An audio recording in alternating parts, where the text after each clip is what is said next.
I don't really know what to say to introduce this week because somehow Tottenham beat Manchester City 4-0. What's up, guys? Welcome back to this week's episode of the podcast. I'm joined by Harry, Mr. Pessimistic, as always. How you doing? No, just realistic. Sorry, I'm just realistic. Oh, there we go. See, I thought I'd have a go in. And we are joined this week by our first guest in a long time and our first female guest. Charlotte, how are you doing? I'm good, thank you. Yeah, well, I was great until the news we've all heard about 10 minutes ago, which we'll talk about that after we've spoken about the positives of the C game. We've got a lot to talk about this week, so we'll get straight into it. First and foremost, what the fuck happened on Saturday? I was sat there at work and I said to one of the guys, "Oh, no, I'll buy you a drink, we'll go watch the second half." And I said, if we're not being battered at half time, then maybe. And we went 1-0 and then we went 2-0 and I legged it to the pub after work. And do you know what? I lost my voice in that 45 minutes. We were just brilliant from what I saw from the first half, because I only saw the second half, but pretty much from the minute we scored, we were just absolutely unplayable. We just exploited every single weakness that City had. Kyle Walker was absolutely abysmal, which pleases me so much. For those guys that listened to the podcast for a while, no, I still despise him, not like 7 years later. We were just fantastic. For the first time in ages, I think I'm actually speechless. Harry, I'll go on to you first. What do you make of Saturday? Well, it's fair to say it's easier to predict the weather than it is to predict Tottenham. I think that's a good assessment, yeah. Considering I thought we were going to go out there and lose 6-0, I think winning 4-0 was already a lot more improvement. But I have to say, though, like, what surprised me more is we weren't playing Ange ball. I knew you were going to say that. I wanted to see how long it takes to say that we played a long ball for a change. I have a few theories of this. So either one, and I've listened to the podcast before I came on here, so I've got a few ideas. One, the players went to him and said, "We can't play. We don't want to play this way anymore." So the reason I bring this up is because Maddison was playing. Bearing in mind, Maddison supposedly fell out with Ange. Yeah. Apparently, all I keep tweet they had a heart-to-heart or something. So maybe something happened. I don't know. And he's one of the leadership group, by the way. Or we're playing Man City like the other week and we suddenly just dropped back, as we did, and we played a similar way against City last season as well. Remember at home where everyone was when we played Emerson Royale at centre back, which is a common theme that we seem to play City away and don't have actual defenders. I remember the home game. You know when we wanted us to lose, like the one we went to, David. Oh yeah, the one we lost 2-0. We played a similar style, not exact same, but like similar style. So I don't know whether he just chooses to play this way against Man City, or whether this was circumstantial, the fact that it just fell into place. Or whether, because I'm not a person where I just get overboard after one result. As you know, we have this win-loss pattern. I don't know if you've seen the league table. So for me, it's like I need to wait and see. It took him 2 minutes, guys. 2 minutes to say that he's not fully convinced of the City result. No. What I'm saying, also, City are on the back of like 4 defeats. I'm not taking away from the performance. Like Kulusevski was brilliant on the right, which I didn't expect. Maddison, was nice to see him play higher up the pitch rather than early in the season when he seemed to drop back a lot. We didn't play inverted fullbacks, thank God. Like the defenders seem to defend. Like I say, more like Conte ball to me. And basically, it was the least Spursy performance you could possibly think of. What I want to see against bigger sides, especially away from home, even against Bournemouth in a few weeks. This is kind of what I want to see. Like, I'm not saying exactly this way, but just it's a lot better. But so like I said, right now, I can't say this was a plan or this was anything like that because there's been so many debates I've watched today. I know you guys are here on Friday, but where people have different theories on it. Like, I enjoyed the result, but I'm never going to let myself get ahead of myself because it's Spurs. so as you know, we lost the Palace and Ipswich after beating Villa. Was it Villa? I was at the Ipswich game. Thanks for the reminder. But like, this is what I mean. So this is Tottenham. So I'm just going to take my feet on the ground. Hopefully we'll go and beat Roma and beat Fulham and carry on and get on the run. And I can finally get on board with him. But like I said, I'm just going to take the result. We won 4-0 at City. Pray this carries on. That isn't the most Harry analysis I've ever heard for beating Fan City 4-0 away from home. I don't know what is. Charlotte, what was your thoughts on Saturday's result?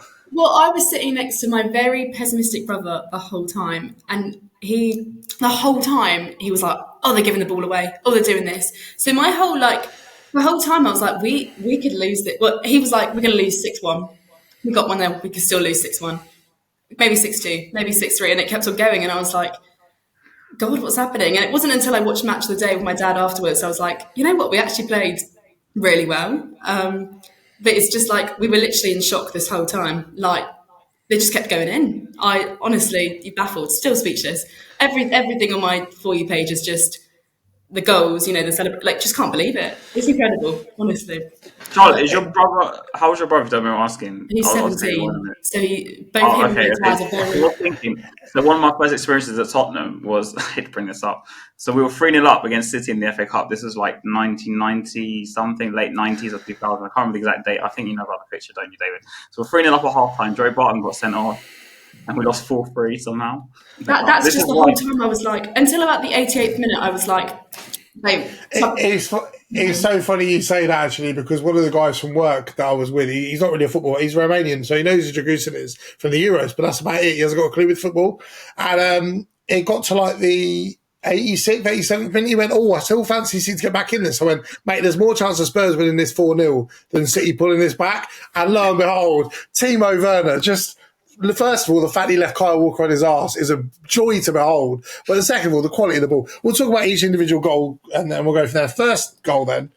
Kulusevski me and Harry said this a few weeks ago, that he'd be lucky not to be our player of the season if he keeps going.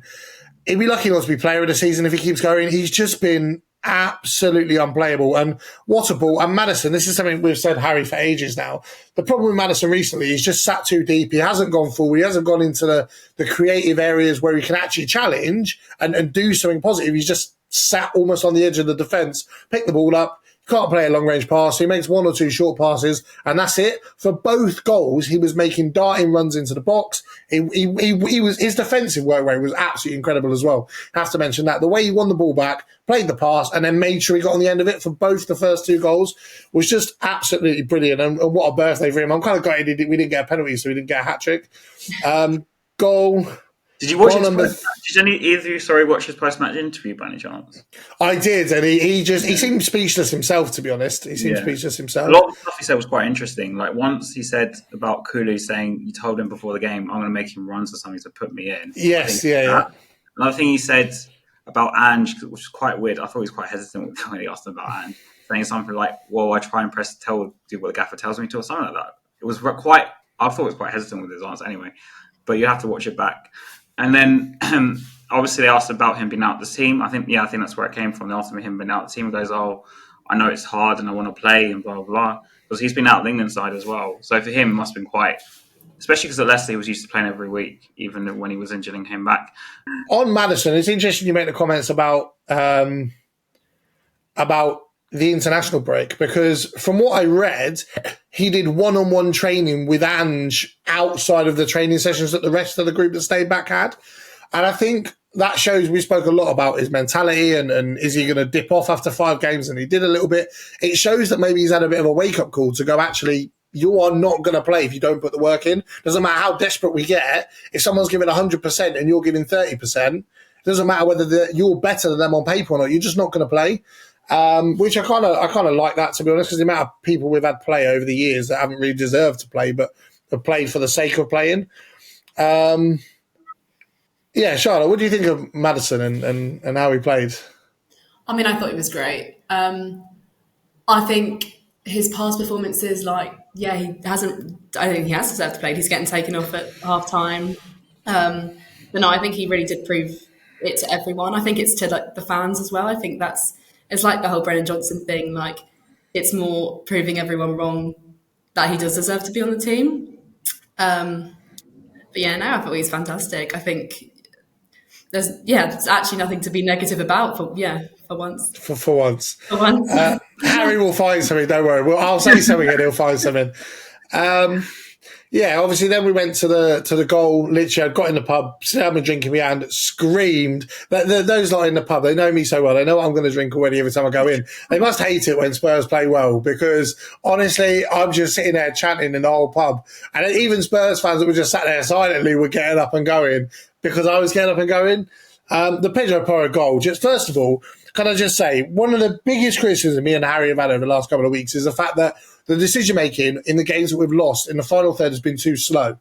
Every single decision was one quick pass, even as far as the ball to Solanke. Solanke literally one touch and then he played the most pinpoint pass. And Pedro Porro, that is not a right-back's finish. I'm sorry. That's side netting, far side, unbelievable. And I think the fact that every player, every single pass in the final third was quick, it was decisive, it was with intent. I think that's the reason why, like Charlotte said, pretty much felt like everything we hit went in, because we were so decisive in the final third. It didn't feel like we were getting to the final third and taking 45 minutes to make a decision. Are we going to pass? Are we going to cut back? Are we going to go sideways every single time? Back to the goalkeeper? You fucking what? Harry screaming at the TV or whatever, and all lumped back up again. No, my dad actually. He's the one who has a go. I gave up. My stepdad was like that actually. When we played Brentford in the first game under Ange, we drew 2-2, and we had one where it got to the halfway line and the ball went back to the keeper, and he went, "I swear to God, if it's another manager who passes back to the goalkeeper every 30 seconds, I'm turning it off."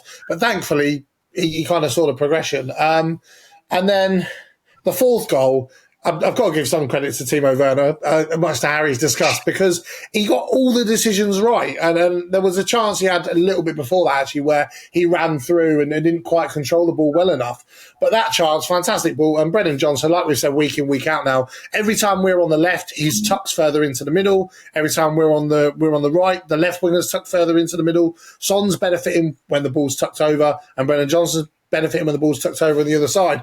And I just thought he was one of those players, didn't put a foot wrong, deserved his goal, just a solid, comfortable performance. I think you can say that about everybody. I know we're going to talk about the goalkeeper situation in a minute, but Vicario was just absolutely unbelievable. He wasn't doing Vicario things. He wasn't trying to play out the back. That's what I'm trying to get onto. Like, why do we have to make things so much? Because as I said, I was watching streams before this, right? Football's a very simple game. You have defenders who actually defend most of the time. 4-4-2, here we go again. Keep the ball out of the net, and you have attackers that attack. That's exactly, I know it sounds very simple, that's exactly what we did against City. We had defenders defending, and then when our attackers attacked, rather than overcomplicating the passes and trying to tiki-taka it in, they were just playing, they're looking up, they had a player running, okay, play the ball to him, and then another player made a run because suddenly we were moving the other team rather than playing it in front of them. And this is where we scored the goals. I mean, the fourth goal for me, the game was kind of done. Yeah. But it was nice. It was just a chance to embarrass Kyle Walker, really, wasn't it? Yeah. The Porro goal was probably my favourite, though, because I just like Porro. But I think Porro has that in his locker. Like, we spoke about it before, David. Like, I really like him. Yeah. And I do think he could go to, like, really big heights if he works on his game a lot. And doesn't start stiffing around. Yeah. Yeah, but that was a great move. I really liked the goal. It was a great move.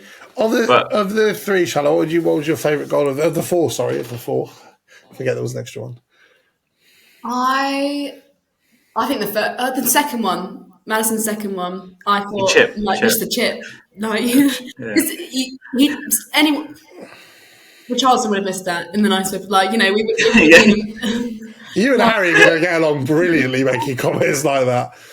But like, I don't hate Richarlison. I just don't think he's as good as people make out. Yeah, he's all right. It was a goal that could have but it was calm. That again, it was just calm the whole time, and they don't do stupid things. And I think at least they were shooting. I think that's the thing when they're actually at least just testing the goalkeeper. It's nice when they shoot. Yeah. Have you and Harry spoken before? Because it's like you're both singing off the same hymn sheet. This is kind of scary for me here. I think the thing about that goal, one, I obviously spoke about the decisiveness of the decision making, but I think two as well, the energy we had when we got to the final. I was at the Ipswich game, and honestly, do you know what? I think I'd rather drink bleach than watch that shit again. And every time we went forward, it was so. Thank God we didn't have to talk about it at the time because of the international break. And yeah, you avoided the defeat. I did avoid talking about it. Got lucky there, but just the lethargicness and the slow pace every time we get to the box. Right, let's stop. Wait for them to get back. Now we'll attack. And it was so frustrating. Against Man City, he didn't care how Son didn't care, or Madison didn't care, or Solanke didn't care how many players were in front of them.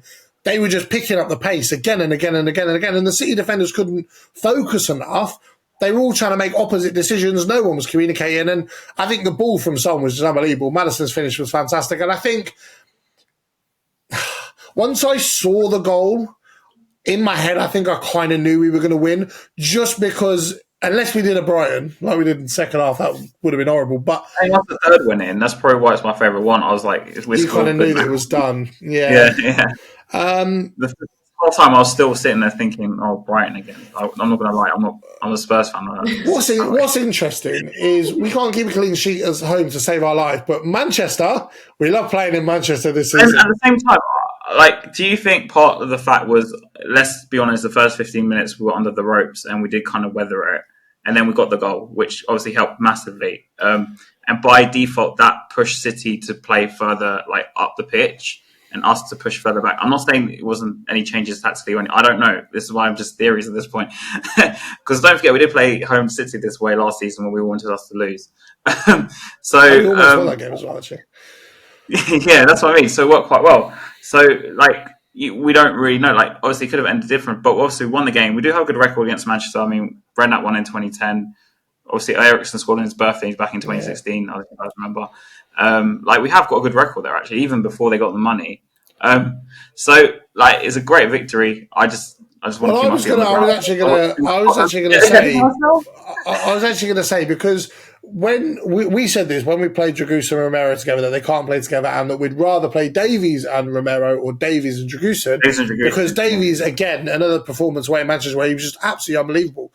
I'm going to ask you this, Charlotte. Do you think the fact that we're playing two naturally slower centre-backs means that we've dropped the line half a yard because of that, which has then meant that actually those players aren't as bad defensively as what they're made to look, because there's not this much space behind and there's half the gap. So actually we're more defensively solid, naturally creating more chances. Eventually you're going to score no matter who you are. Yeah, I think sometimes as well they get just caught out. I think one little mistake, pass back, and then they have to run the whole way back to the, to actually defend the ball. So I think keeping them back means, again, if they are slower, they're not like, running after some, fast striker or a winger or something. So I think, yeah, definitely, I do agree. But I know they were great, weren't they? Honestly, it's hard to pick up. But like, to be fair to Davies, and I praised him, didn't I? You're going to do it again? Oh my God! It's a Christmas miracle.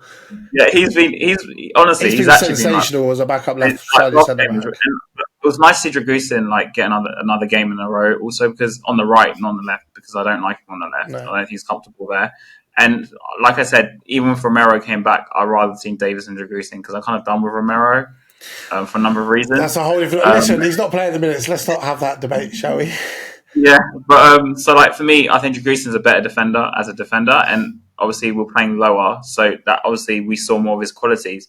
He's not as much of a ball playing centre half. No. So like I thought he was brilliant, and it suits him as well. And I mean, he's brilliant for Romania. Whenever I'm watching Romania, he's been one of the best players.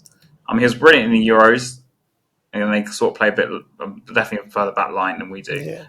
So yeah, let's just hope this was adaptation and not just just like one off. Yeah. The other last player I want to talk about before we go on to the Fulham game. 2 words: Dominic Solanke. Just the guy doesn't stop fucking running. I don't know how he's not out of breath, honestly. It's I can't understand it. And it's not just Harry said this about 2 months ago, actually, that he was worried a little bit occasionally when we were pressing it wasn't as organised. Now it seems a bit more structured when we press. When Solanke goes, the other players move in sync with him rather than everyone running at the ball. It's like when you're a kid and the teacher throws the ball and everyone just runs for it, and one guy's left in the corner, the ball knocks to him and he taps it in and everyone wonders why he's unmarked. But you're a bunch of kids, so you don't understand marking or what man-to-man marking or whatever. It kind of felt like everyone went in sync with Solanke. I don't know whether that's just a case of he's only been at the club, 3 months, so it's a case of working with him and embedding that in with the other players we've got, or whether that's just a case of the players woke up one day and knew how to press. I don't know.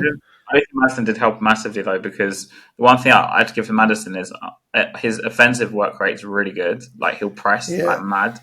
Not that it's always effective, but he'll press like mad. So I think having him is actually more beneficiary in some ways to Solanke, because even though Kulusevski's been great this season, I think his offensive pressing's not as good as Maddison's. That's just my opinion, I guess. Like, I think Maddison he's frantically pressing whenever I watch him play. Not that it always works, like I said, but I just feel like, I guess with them coupled together, plus on top, maybe Kulusevski off the right was maybe a bit of a beneficiary as well. Like, it helped our press a lot, especially in the first, early part of the game. So, question to both of you then, because me and Harry kind of came up with a goal tally for Solanke at the start of the season. given how effective he's been when he presses, I'm going to say now, Charlotte, for you first, because obviously I don't know what your thoughts were on him when we signed him, whereas I know Harry's. How many goals do you think he needs in all competitions, given the importance of his press, for you to say he's been value for money at this point?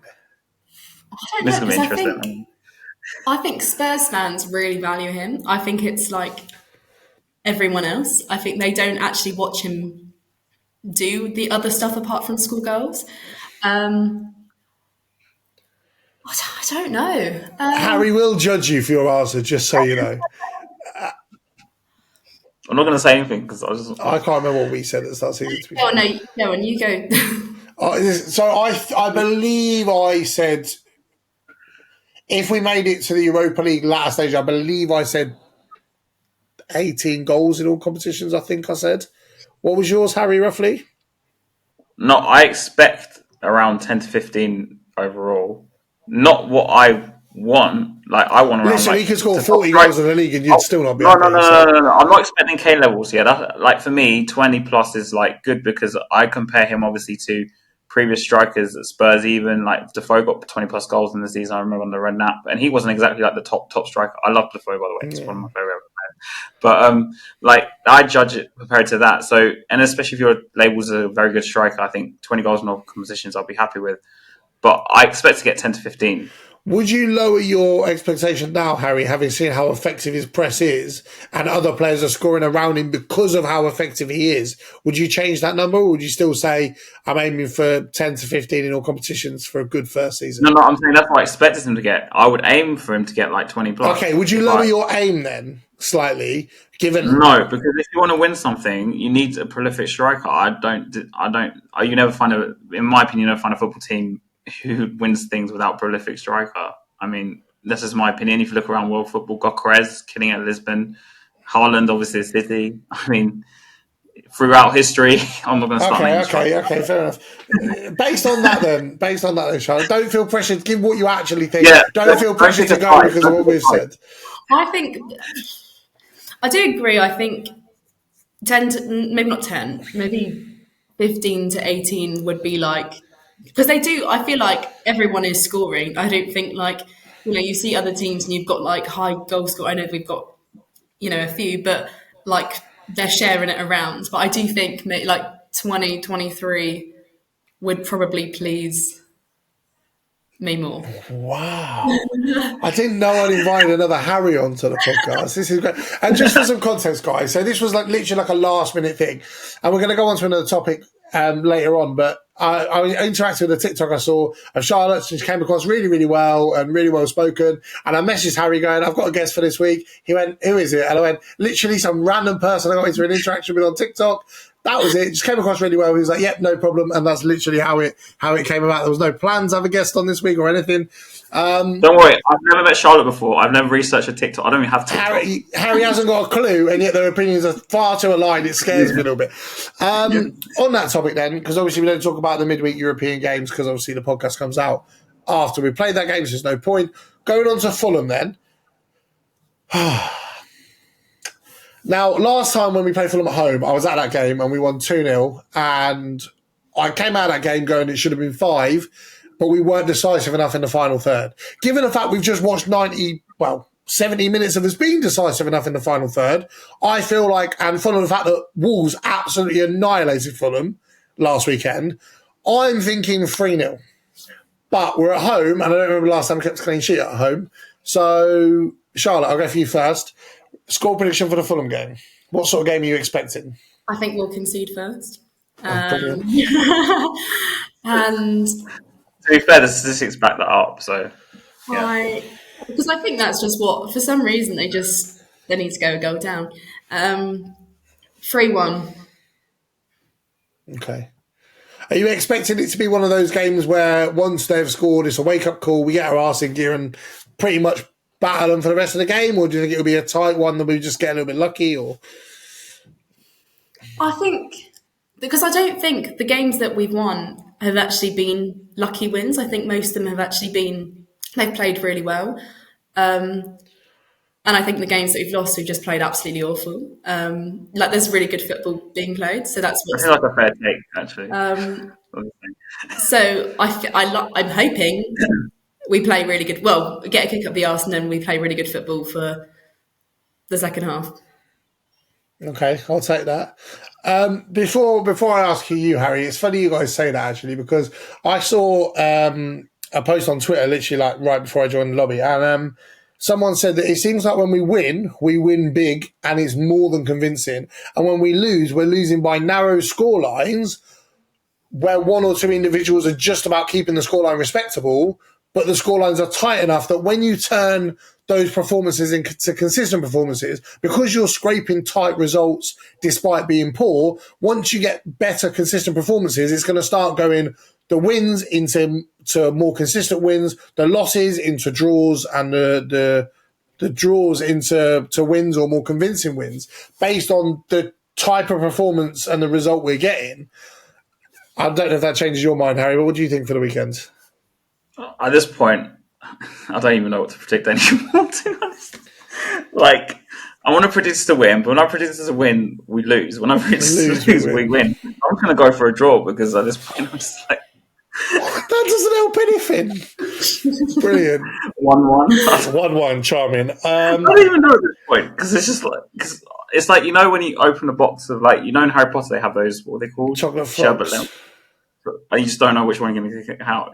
You could have picked... oh yeah, like the Bean Boozled, where you don't know if you're going to get a stinker or you don't know if you're going to get one that's like, that's what it feels like. I just don't even know what to expect anymore. And then Fulham, I know they lost 4-1 at home to Wolves, but they're one of those teams where, don't forget they drew away to Arsenal last season. Yeah. Like they can just put on a performance, and it is a London derby as well at the end of the day. And Marco Silva's done all right there. They have got some players that can hurt us as well. Like, let's not disrespect them like that. And every game in the Premier League is just stupid chaos. I mean, it's just so, like, that's what I'm saying 1-1, because I predict us to lose and we win. I predict us to win and we lose. So I'm just going to say 1-1, because at this point I don't even know what's going to happen. I'm going to change mine, and I'm going to go 2-1. Like, if we want like a win, a run of like win or something, I'd be like, yeah, it's a win. But it's just, yeah, I've got PTSD because like we win a game and then we lose, and I'm just like, I wouldn't be surprised if we lose to Roma and lose to Fulham, if I'm being honest, which pretty much sums up the life of a Spurs fan. I'm going to change my 3-0 to 2-1. I'm going to shout out a channel. I just discovered by accident, by the way. I'm not bigging up this channel, but it's Vite or something like that. And he was talking about Tottenham. He goes, well, Tottenham are kind of team. They'll lose to Ipswich, but they'll beat City. They'll lose to Palace, and they'll beat Villa. Like, we don't make any sense. Yeah. We make no sense. So it's not like I'm going into the game like we're under Poch or something, or under Renat, and I'm like so confident we're going to win.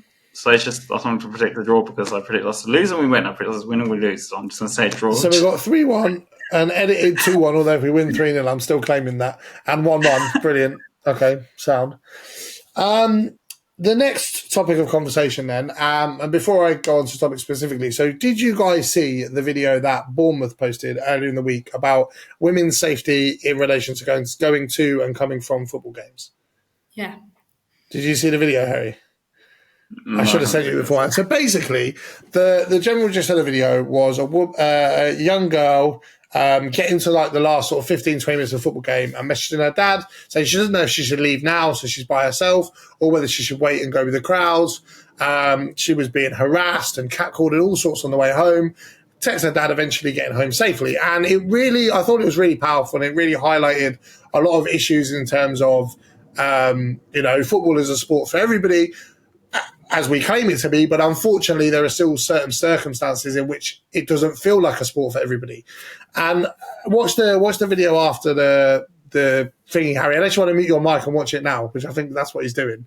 I haven't got my phone out yet. Fair enough. But the video was absolutely brilliant in terms of the message it sent and the real emotion behind it. And I was actually having a conversation with somebody the other day, and I feel like we're at a point now as men where we have a responsibility not just about our own actions, but also to challenge those of others. If you're around friends or you're around family that act and behave in inappropriate ways, or that are whistling towards people, or whatever. Just you have a responsibility to actually step up and comment on that behaviour and discourage that behaviour, rather than just saying, well, I'm a good guy by myself, so that's enough. There might have been a time where that was true, but unfortunately we live in a world now where that isn't enough. For yourself, Charlotte, as a female football fan, how did you find watching that video yourself? Yeah, it was really powerful. Because I feel like I'm quite lucky that I feel like it hasn't actually happened to myself. I've been around really nice fans, but I know it does happen to other people. I think it's really good because I don't think it's victimizing anyone, really. I don't think it's attacking people. And I think that's what people sometimes really don't like, is when it, it attacks them and it makes them feel like, well, yeah, again, it's not me, so I'm not doing it. So I don't think it's exactly saying, okay, it's all this, but it's things like, oh, we should cross the street now. And even if it's just not like even you're not even thinking about it, but for some girls actually, just crossing the street, if you're behind them, it makes them less of a threat. So I think just stuff like that, I think, did really just show that it's actually easy just to put some girls' minds at risk when they are, especially alone, because I think that's the worst thing. Like, if I'm with a group of girls, then I'm absolutely fine. But sometimes when I'm alone, if I'm in London or something, then there's always just a tiny bit, like, there's always a risk. But there's always a risk for a lot of people. But no, I think it was a really powerful video that I think, a lot of clubs could take note of as well. I know who you're thinking at there straight away, and without even having to dig too much into that, let's not go there. But for you, do you think? Because I actually had this conversation with someone the other day, and I made a comment about the fact that this time of year, obviously, it's dark, it's a lot quicker, it's colder a lot quicker, and I believe that workplaces, my own included, not going to mention who that is on the podcast, but my own included, I think have a responsibility to make sure there's easy and comfortable, safe routes for female employees to get home safely. Do you think football clubs should have more of a responsibility to make sure there are ways for girls to get home from games, whether that be clubs providing the foundation for their own transport, whether that be, I know Tottenham now, they never used to, but there's a lot more filtration about people on the tube. It's not as tight and compact. The Victoria line is a lot quicker than it was before. It's literally 5.5 seconds between tubes now on a match day, especially the evening European games. When I went to the AZ Alkmaar game, I was impressed about the speed in which, because my first European game really for a while, I was impressed. And at that point, you're not as tight and compact. I remember there was an incident reported of a Tottenham fan on the way back from Tottenham Brentford earlier in the season. And she was explaining how guys were bumping into her, but it was done in a way, as a guy, you know exactly what they're trying to do and what they're trying to get at. And the fact that that was happening in broad daylight, that was a weekend game, I personally feel that all football clubs have a responsibility to put something in place. Now, what that is, I don't know, but to put something in place to make sure female football fans feel just as comfortable coming to a game by themselves and getting home safely by themselves as what I would do, or what Harry would do, or any other football fan would do. Do you think that there will be a period in the future we get to where clubs take it upon themselves to do that? Or do you think they'll always put that onus on the fan and go with family members, go with friends, whatever? Or do you think they'll actually take that responsibility on? I'd love to say that it will happen soon. I think unfortunately, sometimes it takes something really bad to happen for then, people to take action. And I'd hate to think of what something bad, what would be. But I do think you're right. I think, I went to the women's North London derby, and there was security everywhere, and that was, there weren't even 1,000 people in the stadium. But I felt safe there. Again, there wasn't as many people, but I did feel safe. And fair enough, it was in broad daylight. But I think they'll say, what else can we do? I think, but I do think hopefully in the next few years they'll start take action. They'll take example of other clubs maybe. Because it's the middle of London. It's not the best area as well. Well, Fulham's not the best area. So they probably will say, well, what else is there for us to do? They do have, I like to say there's security everywhere. There is always someone in a high-vis jacket. Whether they can actually do something or not is the next question. But I think having maybe more police, I know that, but would be great. But I do think it will take something for them to suddenly turn. But then wouldn't they need to have like police on the trains and stuff then as well? Like more police on a match day, say on the trains. Yeah. And like each carriage. That's a lot of policing, I guess they need to try and implement. I don't know. I think especially on like big derby days, I think that's probably where they'll need to take action. But I'd love to say yes soon. But you don't sound confident. Don't sound that confident. Harry, obviously for us, we're not ever in a position that we're ever going to be on the receiving end of something like this. I think if someone whistled me, I might take it as a compliment. But for us as men, I know we've had the conversation before about taking responsibility, not just for yourself, but for those around you and those in your social circle to make sure they act and behave in the way you would consider appropriate. So they're representing you when they're with you as much as they are themselves. Do you think the club have a responsibility, the same way they do with racist fans? Do you think the club have a responsibility that when there's evidence of inappropriate behaviour towards another football fan, the club have a responsibility to take the same level of action in terms of banning fans and disciplining fans as what they do with things like racism towards fans or racism towards other fans or to players or whatever? Do you think the club have a responsibility to go, actually, there was this incident, we've got footage of it, we know what happened, there's enough evidence of it, you are permanently banned because you do not represent us as a club, you do not represent our people, we claim to be a family, we wouldn't want someone like that a part of it, so you are permanently banned. Do you think we will ever be a point where the club will actually take that upon themselves and go, you know what, this is it, you've made that decision, you've made a conscious effort, tough shit, you're dealing with the consequences now? I mean, considering how long it takes them to deal with stuff like racism and other stuff, I don't know, because I'd imagine most of the clubs, I hate to say it this way, maybe it's far down their list. Like, I don't know how many reports of it happen. Obviously, I'm not a woman, so I don't know. Like, I don't know about it. Obviously, it does happen because, as you alluded to, it does happen. But I don't know how often it happens. I don't know where it happens. I don't know whether the club has authorities if it happens, say, on the train or, like, on the way to the game, or whether they have to say the police see it or something, and then they report it to the club, and then the club bans the fan. Like, I don't know the procedure for it, like, if it happens. Do you think there needs to be a more definitive... The fact that we're sitting there and saying as men, we don't know what the procedure is, that if a girl was sexually harassed on a train coming home from a game, we don't know what responsibility the club have or what action the club can take. Do you think the club should outline a plan for, if this is what happens and you are caught, these are the consequences and these are the steps we're going to go to? Because now, and then email everyone on the membership, I guess. I don't know. Yeah, that's the only way I think I'd do it. But at the same time, there will be people who just ignore it regardless and just ignore it, or it's just people. Just, I hate to say people aren't good, but like, so I guess more policing would help. But then at the same time, it's just they have to report the footage. It goes back to the club, and the club has to decide what to do with it. Like, because obviously when there's been other incidents like fans fighting fans, I think normally their fans get arrested, right? Yeah. And I don't know how long that arrest even is. I think it might be minor or not. I don't know, or how long they stay in jail. But with something like this, even want to take like big action, you have to kind of ban them from all games, like ever. Yeah. For it to have like a. But then okay, then for you then, Charlotte, obviously as a female fan, would you feel more comfortable if the club came out and said, right, this is our definitive plan, you are wearing a Tottenham shirt, you have been to a game, you have a ticket to a game, and you are... They know if you've got a ticket to a game. You are acting and behaving in this way, and you are caught. Because obviously, if they're not caught, as much as I'm still a firm believer that there needs to be some sort of protocol in place. You can't watch people 24 hours a day, 7 days a week, unfortunately. Yeah.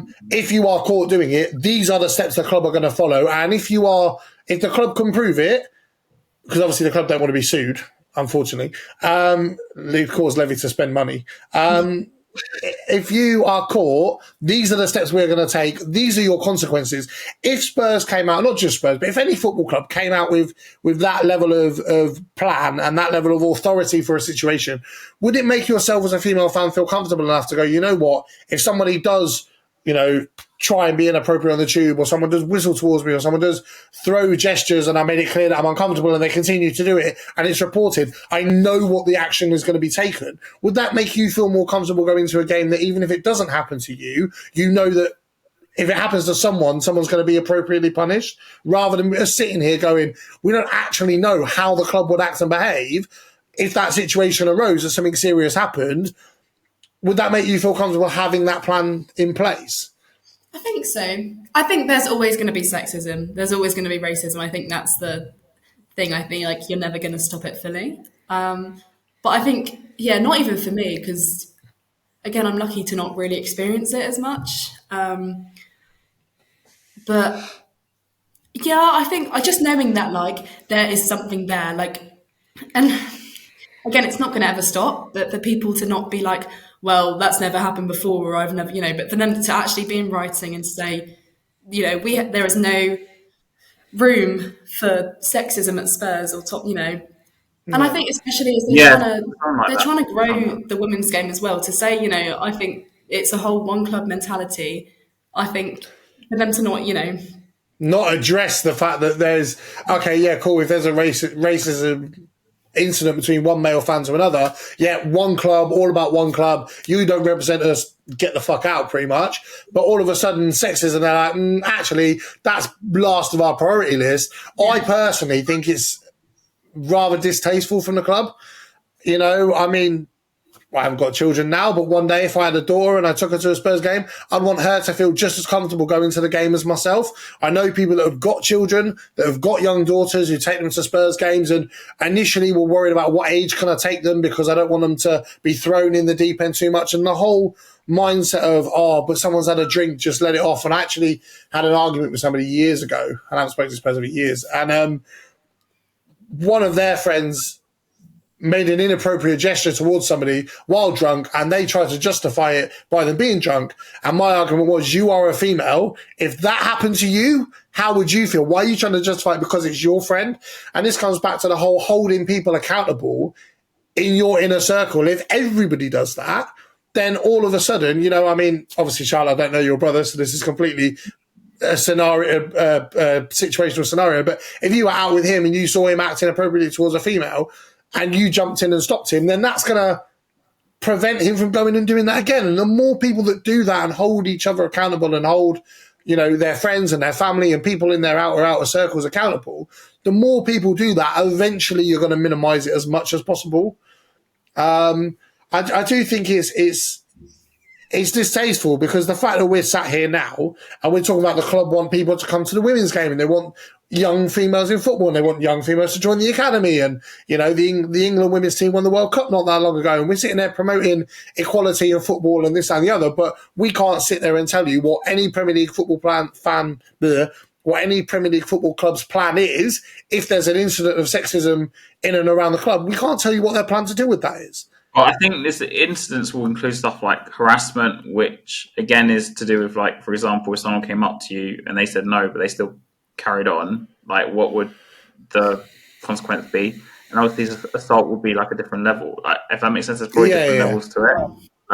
So I imagine something like harassment would be like a harassment warning, I guess.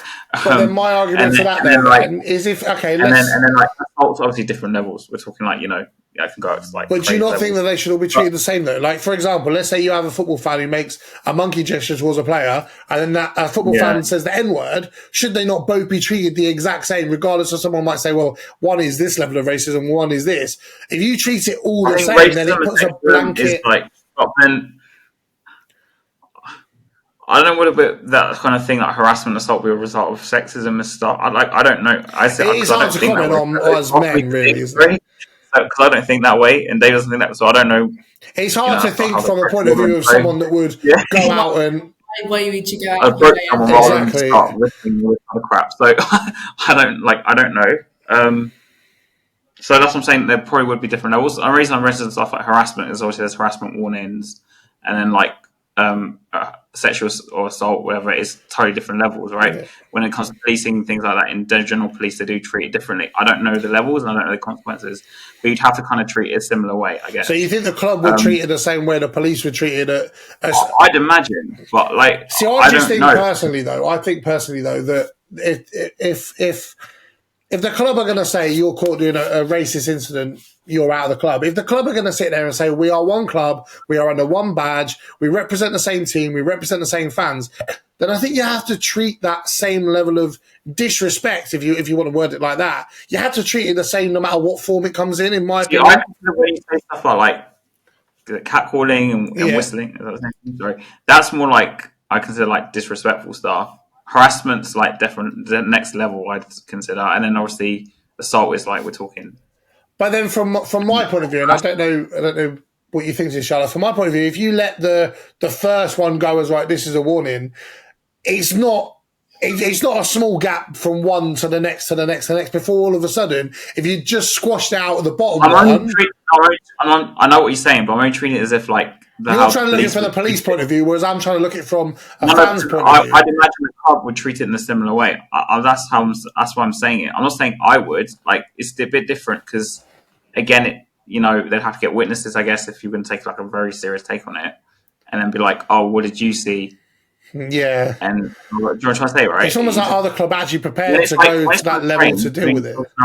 Scenario on the train. It is also it's like, easy to catch police because you've got the footage. Yeah. I don't know. Go on, I think it's also just like, again, can you go through all this effort for just one thing? I think it also just for the girls as well. I think sometimes like, is it actually worth, going through that whole process? But it's a hard one. I do understand both points. I think it's just. It's different. Like it is. I think it's all harassment. I think a little thing. Again, they're not on the same level, 100%. But I think you guys don't have the initial feeling to go and whistle at women. No. That's just not. So it's hard for us to comment it from the what's the word, from the perpetrator's point of view, because I would never see someone and whistle at them or be oi and shout over them or whatever. Like, that thought just doesn't go through my head. If I wanted to walk up to someone, and sometimes it just goes through the girl's head as well. Like I think, do I think a whistle or like someone shouting, you kind of just ignore it now. I know that's not easier said than done, but then I think then it comes to like comments and all of this, and then the actual like proper like I'd say verbal harassment, or before it even gets to physical. It just escalates. And then like as like a different level. But it's hard to explain. It's hard to explain because when you don't, because then it's at the end it's like, what proof do you have? What I know you've got people watching and listening, but how are you going to get back in contact with those people? Why is it like police as a reference? Because that's the only thing I could kind of refer to. Base it off of. And I know people that work in the police, so and then obviously because it's just it is hard. It's not actually quite a long procedure. Let me ask you this though, Charlotte. Let's say, for example, obviously we're playing Roma. You guys would have seen this anyway, but we're playing Roma midweek. Let's say you were going to that game and somebody made an inappropriate comment towards you. And you went on your own and you kind of rushed home and rushed on the train and you sat next to as many people on the train as possible to feel comfortable, got in the front door. If it then came to a week later and I'm booking the next European game, if that had been a build-up event, would you then start to think differently about, actually, I don't know if I want to go. My mate, are you free? You're not free. Do you know what? Brother, are you free? You're not free. I'm just not going to go on my own because I just don't want to risk it. Related to like work, because I'll give you a story. So there was someone at my work, a very strange guy, just to set as an example. He doesn't work there anymore. So that you can imagine how it went. So initially, he was making like really weird comments. There was one time when he did it like to this girl that was sitting next to me. It was really awkward. Like, and I was actually on the call, so because I work in a call center, so I was on a call and then he said it and I heard it like back up. So then that girl obviously went and reported to someone like manager or supervisor or whatever, and it was a long process to like. And then he made other comments to other girls. There wasn't just obviously one girl. They all ended up reporting him. I don't know if they gave him a warning because he carried on staying on for like another few weeks or whatever it was. Like I don't remember the time frame exactly, but eventually he got kicked out. Like that was it. He's never come back anymore. because there was enough like reports of it. So like I don't know whether, and they didn't ask me for anything because They had I guess the goal enough was from what. straight away, basically. So, and I was also on a call at the time, so I wouldn't have. I heard like a what's the word? You hear the From my background ear. noise, but not Yeah, something, directly. but not. Yeah. But I knew it was him because he's a very weird person.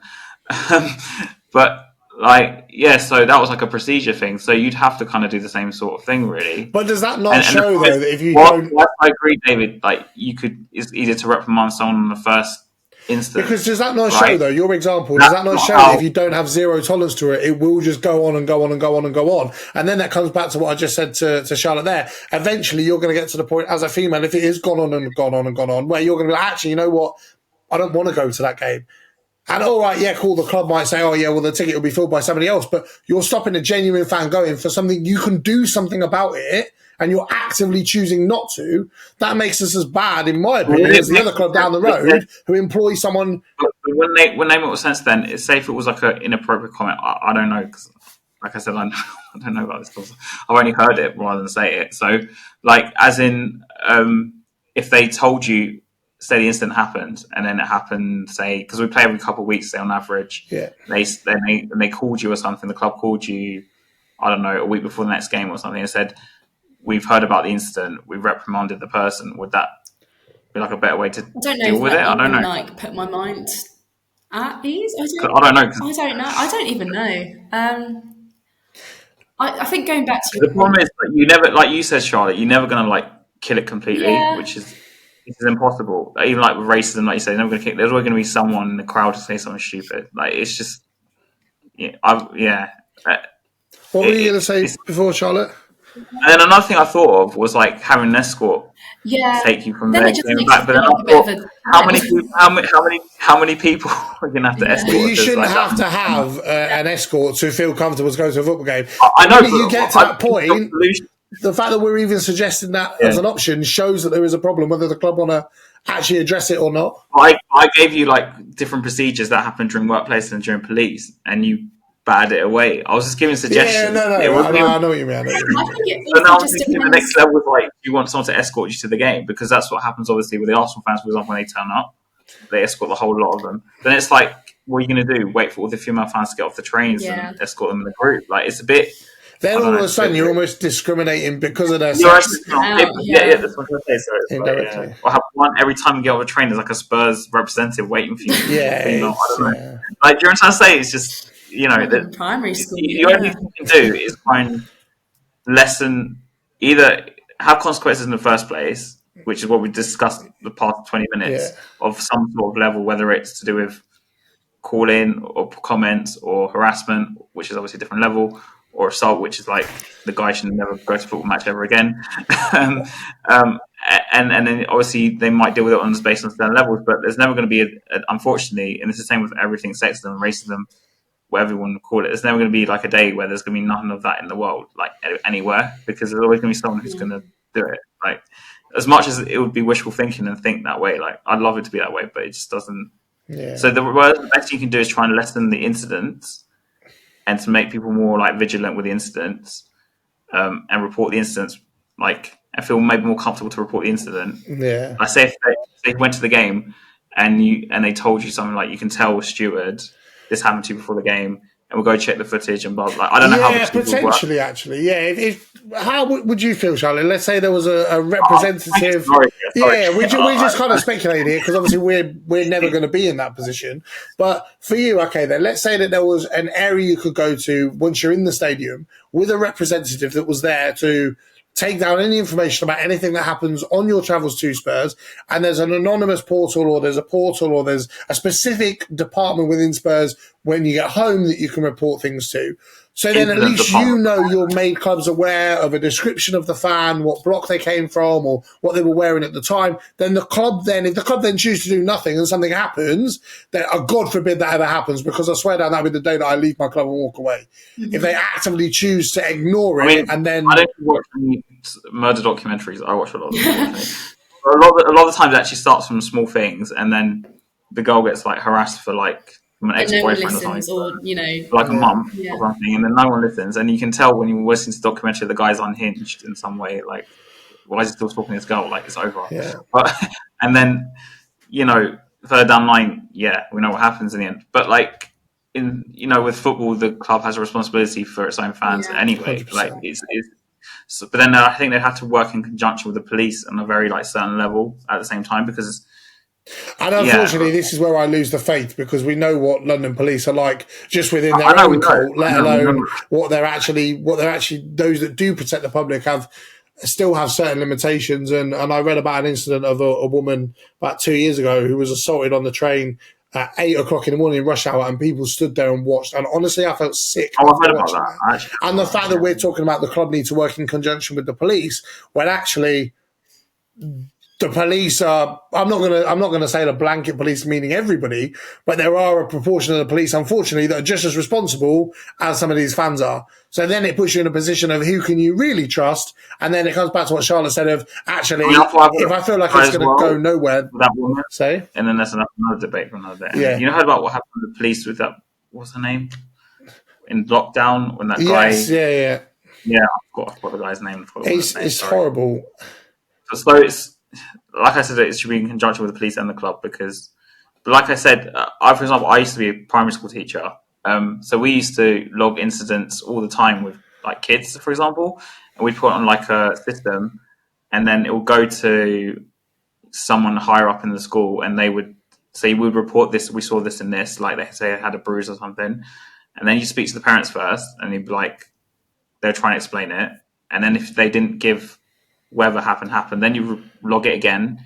And if it was like a serious incident, eventually the head, people who are, what's it called? Safeguarding. Yeah, safeguarding children's department nearby. Okay, then. Would get involved. So I'm not saying it's the same thing, but it's quite, I don't know, you'd have to log it, you'd have to have logs of all the incidents, you'd have to have... I think definitely what you were saying about like there just being an area or something, there's something there, like... Somewhere you can go. If it does happen, where like in the worst... Because you might want to also, what's the word? Recover? I don't know. Yeah, like just there's someone somewhere away from like the big crowds, because sometimes that gets a bit too much. Like even just, I know there's sometimes areas, but like, just like to talk to someone that someone's not going to like, some stewards will literally just tell you, go get some water, go to the toilet or something, or just leave the stadium if it's going to get like too bad. But I do agree that just having somewhere there would probably... I guess safeguarding. Almost like a safeguarding room with a trained counsellor there, so that if something does happen, they can get an accurate representation of what happened, they can get it in, and they can actually try and identify the fan before the fans even left the stadium after the game. Yeah, that's what I'm trying to say. And then they'll be like, oh, they found the footage. Is it this guy or something? Yeah, they can track the guy out, they can detain him, they can say to him, look, this is what we found, this is what you're guilty of. Unfortunately,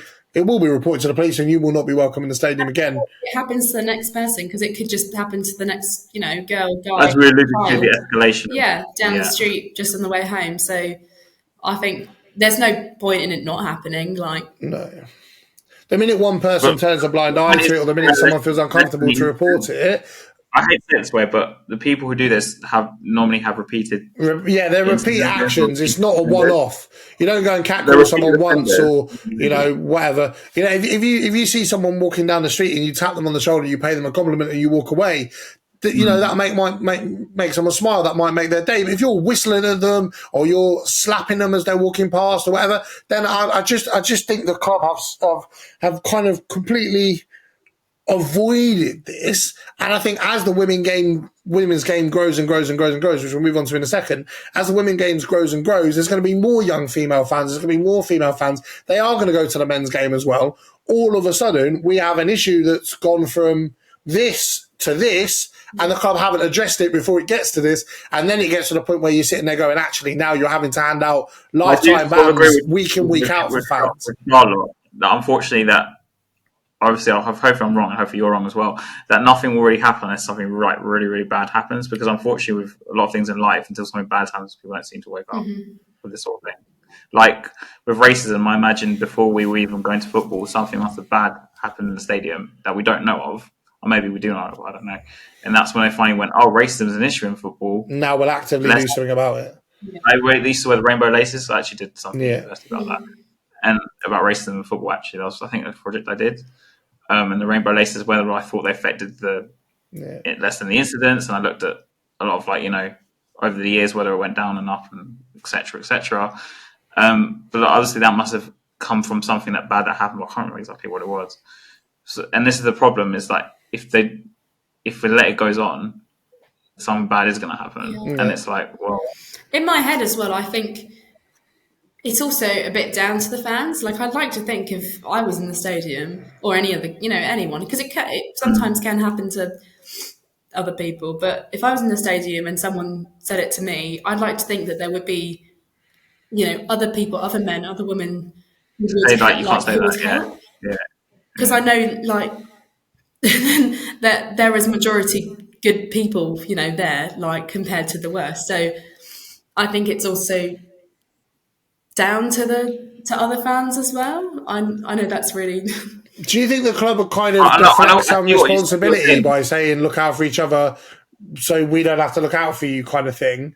My issue, it's not an issue, by the way. I just want to raise something. People with this sort of thing, like you mentioned, for example, go on the train, like, they're like, I hate to say it this way, but like scared as well. People are scared to do anything. Like, it's just how it is. Unfortunately, you can't like please every fan's behavior, right? If that makes sense, even a good way or a bad way. Like, that's why I said, I fully agree with you, Charlotte. Yeah, like, the people around should be somewhat responsible. Like, the guy should pull the other guy up and be like, you shouldn't do that or something, for example.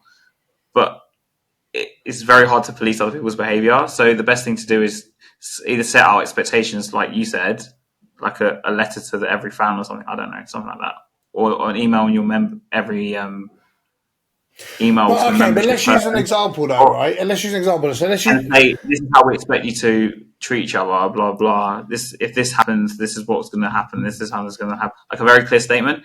And I'm sure everyone will end up reading it because it will go so, like, everywhere. There's no way no one will read it. It's interesting you say that, Harry. In my email, someone will be like, "Oh, check your emails. The club sent a message about this," or they'll put a statement on Twitter, X, and Instagram, and say, "This is our clear guidelines or clear expectations for fans going." Harry, right? I've got an interesting point on this, because after United away, when people made the Dominic Solanke chant, the club sent out an email to every member, every season ticket holder, every one Hotspur member plus whatever, saying that chant was deemed homophobic by the club, it was unacceptable, and anyone found singing that chant would be taken by stewards and would be given a permanent ban. There is nothing to stop the club doing the exact same thing for inappropriate behaviour towards women. The fact that we're still at this point where they haven't. But that's what I'm trying to say. They're not set out an expectation. No, I suppose. So you're basically saying, but what year are we in? The club shouldn't have to say being sexist or being sexually suggestive towards a woman who's walking down the street is wrong. We sat here for like 15 minutes talking about racism, how it's not going to ever be stopped completely, but yet the club will set out, like, obviously all the players set out with the knees and there's been so much push for racism in the past maybe 10 years, I guess, to stop it. I guess in football, maybe 10 years. So I followed an account on Twitter the other day called The White Ribbon, I believe it is, where people wear ribbons to symbolise their support for women in football and the equality of women in football and their support against the inappropriate behaviour towards women. My problem with that is when you've got certain clubs wearing those badges and still, you know exactly what I'm talking about, certain clubs wearing those things and employing people where there is physical evidence of sexual assault towards a female, and the clubs that are wearing those, clubs that are employing players and paying players and making them posters of the front of their graphics and everything else, know that person's guilty. That person's been arrested again, by the way. And yet the clubs, their own teammates are wearing that white ribbon. Does that not demoralise, does that not devalue the impact that women are trying to make to help deal with this problem when you've got clubs like that acting and behaving in that way for someone that they know? For you, Charlotte, do you feel like it's just like treading against water sometimes? Nice, yeah. Yeah. No, you told me what to talk about. I just clicked on it. I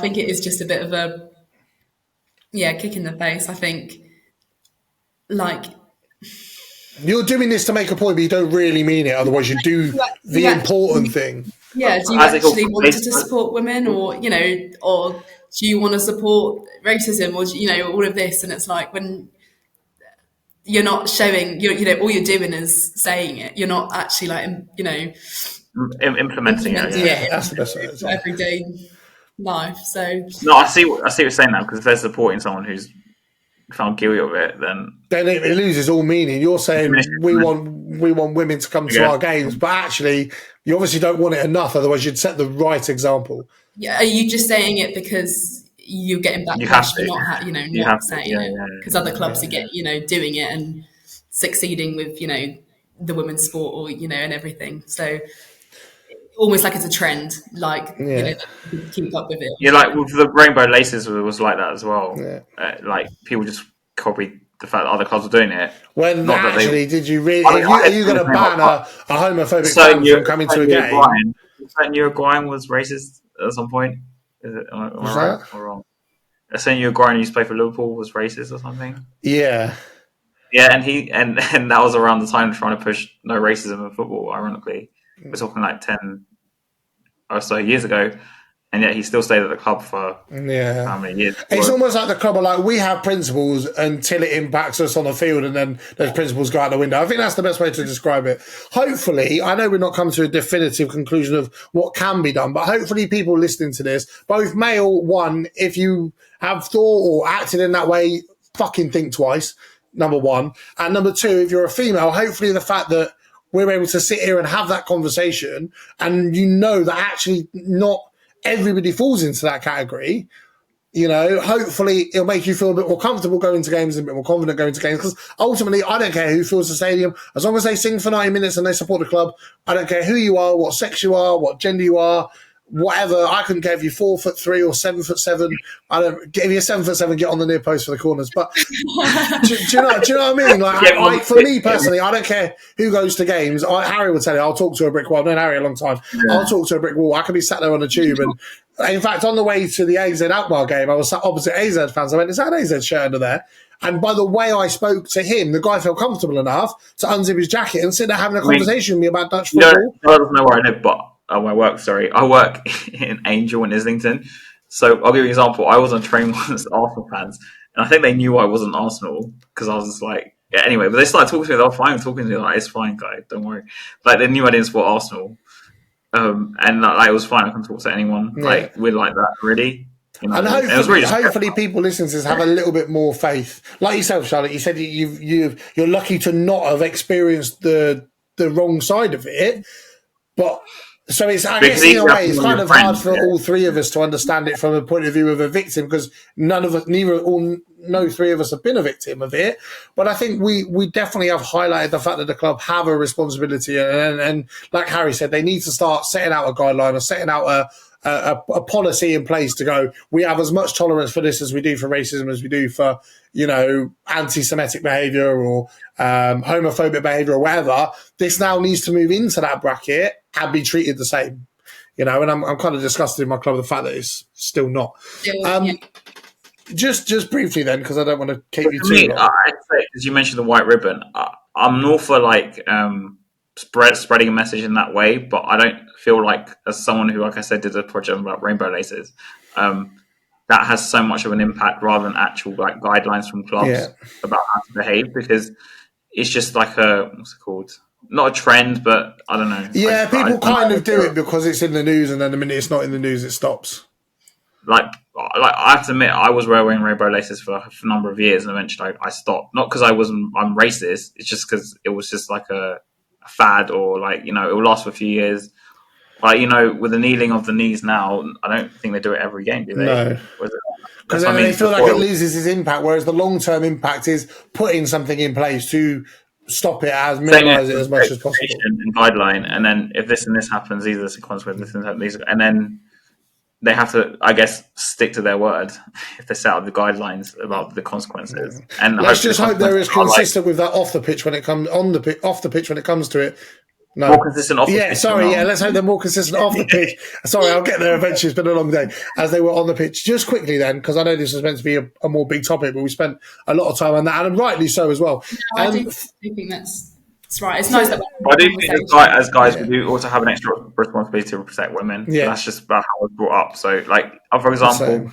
I'm not doing my own drum, but at uni I used to like walk home girls and stuff. I used to know, not because of that thing, not doing that, but, like. Harry's trying to but, make like, someone to be a player, Sally. Yeah.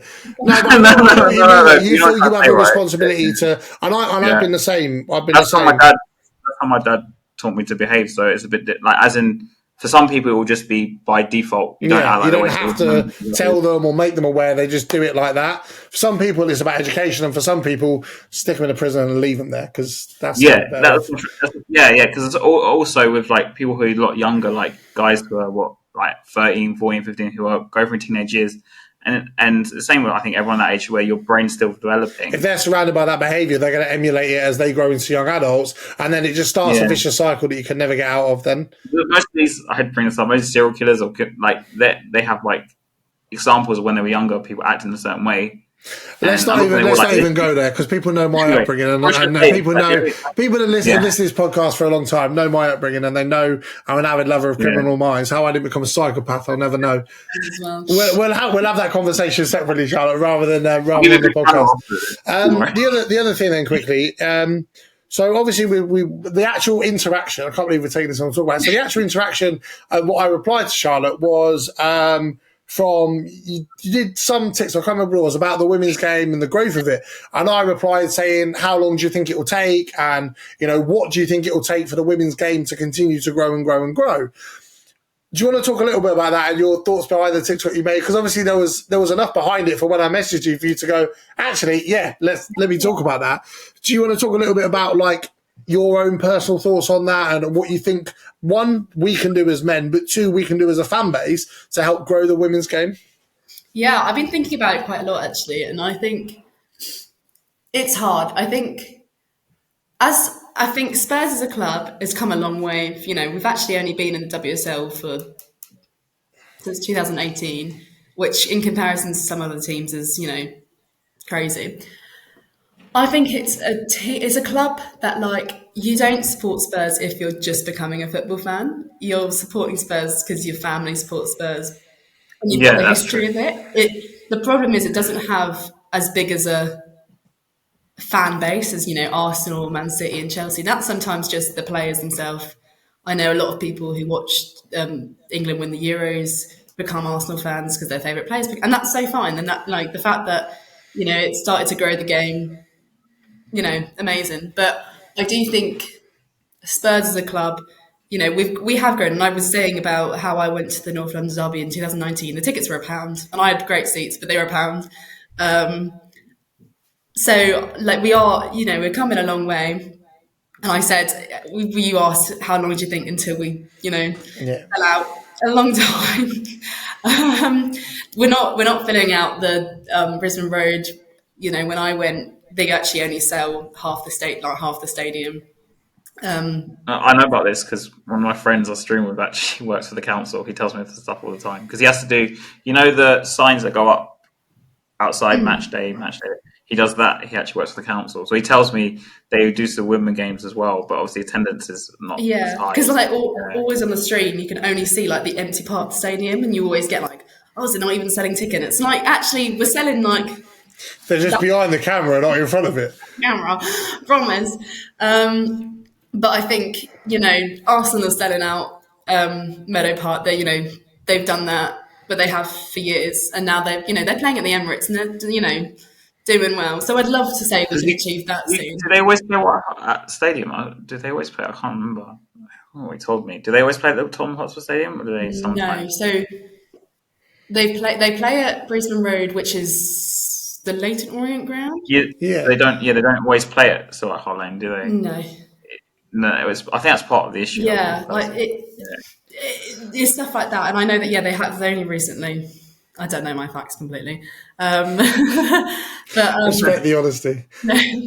And to be fair, I can say I haven't gone to as many. I'm starting to go more now that I have time since I've graduated. But it's not a big, and I think it's as it's growing. And I think the thing that gets people supporting the club is getting international people in. We've got 3 Australian players now, and that's brought in a lot of Aussie fans in, especially. Did they get Korean as well? Yeah. And when I went, oh my god, there was a couple in front of us going like Shang, Shang, Shang, and it's actually very cute, and especially having someone and having Ange and stuff like that. I think it does bring in more fans to the game, and I think that's how I've seen it grow. We've just signed Hayley Raso, who plays for Australia, and she's played for Real Madrid. She's played for an American side. She's played for the City, and fair enough, she's not coming to the end of her career, but she's she wants to come to London, and Spurs have the London appeal. I think that's the big thing. Like, they could go to Liverpool, they could do that, but actually people want to stay in London. So I think that's why people do come to Spurs. Do you think that part of the thing is that, for example, women's tennis is like very big, even with men's tennis? Do you think part of the appeal of that is just what is the difference, do you think, as to how it's to get to that sort of level? Like, like Wimbledon, I think I know a lot of people who watch, say, equal amounts of women's tennis and like men's tennis, even though they're obviously not always going to be the same quality. But like, what would you think is a difference to make a difference in women's football to be like, say, that sort of level compared to, say, women's tennis? Like, I think is it the way it's marketed? I do think that, and I think it's the comparison that people like to make. I think. I hate sometimes when guys, compare it to, the women's, or, compare it to the men's game. But I also hate when some girls compare it to the men's game as well. I think we're not there yet. It's not the same. It's not the same. Right? I'm not saying in a bad way. It's just, it's never going to be the same because obviously the men's game's been around since the inauguration of football. And like I said, the reason I compared to women's tennis is because obviously women's tennis and male tennis, I consider, at least in my opinion, I know a lot of people treat the same sort of like level. Like when it's a big match, Sharapova against Serena, there's a massive hoo-ha about it. They bring the best commentators on and talk about it. Whilst with the women's, I feel like it's kind of, how to explain this. Someone would come around, side. Like there isn't, like, even I watched, for example, a few games. I'm not going to say I've watched every single game, and it'd be suddenly lied to people on here and say I'm so into the women's football. I've watched like the odd game here and there, like the finals and like the North London derby on TV and stuff. Probably not the best games to watch. Yeah, I know. But like, as in, finals, never good game to watch. What club is pre-match build-up. When I watch, say, North London pre-match build-up on like Tottenham playing Arsenal in the men's game, it's like a massive. They show the historic goals. They show the rivalry, and I think I don't think it's to the point where it's as serious at the moment. I think I get quite annoyed, and that's my TikTok I made about. And there, in the comments there was people saying there was a lot of Arsenal fans in the home section. You'd never see that in the men's game. That's pretty bad. Never. Pretty bad. I think I was like, why are they cheering? Why is it so loud over here? And it's like, because I'm sitting next to about 3 Arsenal families. And so the conclusion I'm getting from this is the minute women become hooligans, then we'll start progressing a bit more. I don't like the word hooligan. My little brother calls me that all the time. So what I say is, like, for me, a lot of it, this is my take on it, is the way it's like marketed. Like I was saying, what about pre-match build-up? Like, they need to make, I know it sounds weird, they need to kind of fake it before they make it, sort of thing, make it like a massive, this is still an North London derby, or this is still, I don't know, Merseyside. Have the same hatred towards this as you would the other North London derby, and now you can hate 4 North London derbies this season and not 2. Yeah. Like, it's interesting you talk about marketing, Harry, because I bought my brother a One Hotspur Plus membership for Christmas, and he doesn't know it yet. Thank God he won't see this. He's only 10, bless him. And that was just to try and get tickets for the Leicester game, which, such would anyone watching this, if you've got tickets for Leicester game, please DM me. Sorry, because it will be 2 days before 8 years from my first Spurs game, and it's the weekend after my birthday. Oh, wow. And there's so many important reasons, so please, somebody send me 2 tickets. That would be great. But anyway, I bought him the membership in with the intention of buying the tickets today as we're recording this, but Monday as you guys are watching this. And one of the things in the comment section about the junior membership, they actually get free tickets to women's games. Now, I think that's absolutely fantastic, because if you've got a young daughter, let's say you've got someone who's 7, 8, 9, you don't want to take them to the men's game yet. It's a bit too tight. It's a bit too intense atmosphere. You want to get them used to following the sport. I think having the free tickets like that, you've got nothing to lose. And then if you take your kids on a weekend, all right, there's no men's football. Okay, cool. I mean, when my friend this time last year came down from Liverpool, if it hadn't have been for the Tubes being cancelled, Tottenham women's were playing Liverpool women's that Sunday that we were here, went to a concert on the Friday night. did all sorts of drinking on the Saturday night, and then the Sunday, we were free before we still went back to Liverpool later in the following week, and we were going to go to that game, and it hadn't have been for Tube Strike, we would have gone. Now, for me, I work most weekends, so it's hard for me to get to men's games, let alone women's games, but I think the fact that they're given that option of going, actually, we're not going to charge you anything just to get people there. I think it's like when you start a new business. If you offer free samples, you've got 10 times more likely that people are going to buy. Club when they got it, because I was in Napa in the summer. There was this new club in Napa, and it was all free entry. Yeah, exactly. The best way to grow something is to go, have a free sample of it. We're going to give you the quality. You've enjoyed it. Cool. Come back, but now pay 50 pence. And then next time come back and pay £1.50. And next time come back and pay. And about a £5 or £10. Like, it's not breaking the bank at the moment. It's not expensive. It's just that's why I said it's a lot of it to do with like the marketing of it. And then also the timings of the games, I think is obviously it's quite difficult because of TV coverage, but they have to. I don't know how they're going to do it, or how they have to make it. So for example, in the men's game, you've got 12:30 kickoff, and on a Saturday, maybe the good idea would be to have something like a 1:30, 2 o'clock, 2-ish kickoff for a women's game straight after. Or it's funny you say that actually. So and then like an evening game. I know it sounds really weird because we don't have Saturday night. Sorry, is like when 5:30 is like a peak game. After that, it finishes, say, like, have an evening, like you said back in the day, 8 o'clocks for Spanish games. I remember, say, like an evening women's game afterwards on Sky Sports or something.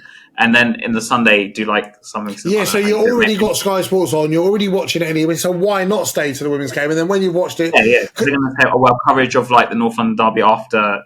I don't know, Chelsea Wolves or something, and you're already watching Sky Sports anyway, so you continue to watch it. And then the thing that interests me actually, that you say that. So I went to 100. I can't remember what it's called. The 100. It's cricket, and I'm not a cricket fan at all. But my stepdad is. He absolutely loves the 100. So we went to Birmingham in August for his birthday, and they had the men's game second. But if you bought a dual ticket, the women's game only cost you £3, and you were already in the stadium before. I don't see any reason when Spurs are playing 3 o'clock why the women can't play a 12 o'clock kickoff.